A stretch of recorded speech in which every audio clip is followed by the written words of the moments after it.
थिस्सलुनीकियों के नाम पौलुस रसूल का दूसरा खत। दूसरा बाब। हलाकत का फर्जंद। आए भाइयों, हम अपने खुदावंद यीशु मसीह के आने और उसके पास अपने जमा होने की बाबत तुमसे दरखास्त करते हैं कि किसी रूह या कलाम या खत से जो गोया हमारी तरफ से हो, ये समझ कर के खुदावंद का दिन ना पहुंचा है, तुम्हारी अकल दफातन परेशान न हो जाए और ना तुम घबराओ।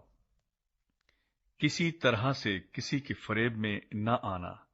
क्योंकि वो दिन नहीं आएगा जब तक कि पहले बरगश्तगी न हो और वो गुनाह का शख्स यानी हलाकत का फर्जंद जाहिर न हो जो मुखालफत करता है और हर एक से जो खुदा या माबूद कहलाता है अपने आप को बड़ा ठहराता है,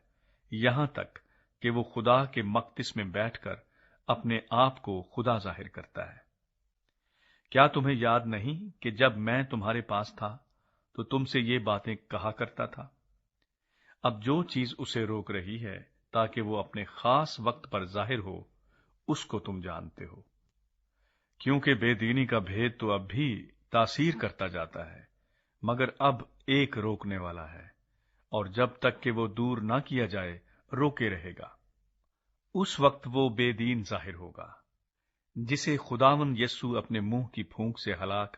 और अपनी आमद की तजल्ली से नेस्त करेगा, और जिसकी आमद शैतान की तासीर के मुआफिक हर तरह की झूठी कुदरत और निशानों और अजीब कामों के साथ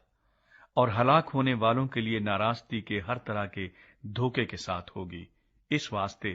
कि उन्होंने हक की मोहब्बत को इख्तियार न किया जिससे उनकी नजात होती। इसी सबब से खुदा उनके पास गुमराह करने वाली तासीर भेजेगा ताकि वो झूठ को सच जाने, और जितने लोग हक का यकीन नहीं करते बल्कि नाराजगी को पसंद करते हैं वो सब सजा पाएं। नजात के लिए चुनाव। लेकिन तुम्हारे बारे में आए भाइयों, खुदावंद के प्यारो, हर वक्त खुदा का शुक्र करना हम पर फर्ज है, क्योंकि खुदा ने तुम्हें इब्तदा ही से इसलिए चुन लिया था कि रूह के जरिए से पाकीज़ा बनकर और हक पर ईमान लाकर नजात पाओ, जिसके लिए उसने तुम्हें हमारी खुशखबरी के वसीले से बुलाया ताकि तुम हमारे खुदावंद यीशु मसीह का जलाल हासिल करो। बस ऐ भाइयों, साबित कदम रहो और जिन रवायतों की तुमने हमारी ज़बानी या खत के जरिए से तालीम पाई है उन पर कायम रहो। अब हमारा खुदावंद यीशु मसीह खुद